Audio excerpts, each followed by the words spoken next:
अस्सलामुअलैकुम वरहमतुल्लाह। कैसे हो आप सब?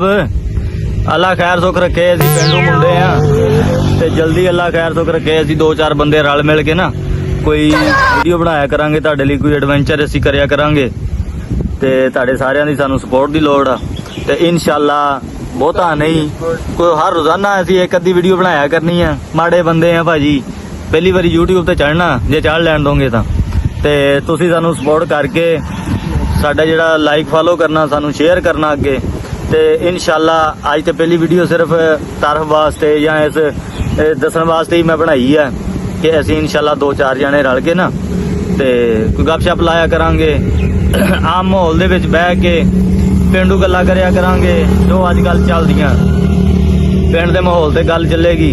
ठीक है, जो मुल्की हालात होए जिद्दां भी है, एक किस्म दी 2-4 यार बेलियां दी गपशप होया करेगी आम रूटीन दे विच, ओदी असी वीडियो बनाउणी आ ते तुसीं मेहरबानी तुहाडी सानू तुसीं लाइक भी करना, सानू फॉलो भी करना ते सानू शेयर भी कीती रखना गां दी गां ते ਇਹ ਹੁਣ ਤੁਹਾਡੀ ਮਿਹਰਬਾਨੀ ਦੇ ਨਾਲ ਹੀ ਅਸੀਂ ਜਿਹੜਾ ਹੈਗਾ ਵਾ ਕੋਈ ਥੋੜੇ ਜਿਹੇ ਚੰਗੇ ਸਟਾਰ ਬਣ ਜਾਾਂਗੇ ਜੇ ਅਗਰ ਤੁਸੀਂ ਚਾਹੋ ਤਾਂ।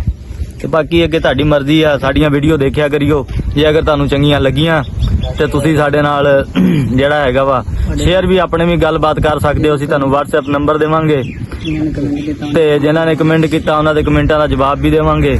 ਬਾਕੀ ਜਿੱਦਾਂ ਦਾ ਰਿਸਪੌਂਸ ਤੁਹਾਡੇ ਵੱਲੋਂ ਆਇਆ ਕਰੂਗਾ ਇਨਸ਼ਾਅੱਲਾ ਅਸੀਂ ਤੁਹਾਨੂੰ ਵੀ ਉਦਾਂ ਦਾ ਰਿਸਪੌਂਸ ਦਿਆ ਕਰਾਂਗੇ। और बाकी जो भी है अल्लाह खैर सुख रखे, शाम नू ऐसी वीडियो बनाया करांगे 2-4 यार बेली रल के ते तुहानू पहली वीडियो च पता लग जाएगा भी ये बंदे सुनने वाले है या नहीं।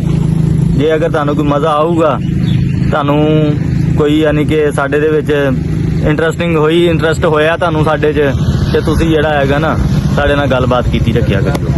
ठीक हो गया जी, ओके, अल्लाह हाफिज़।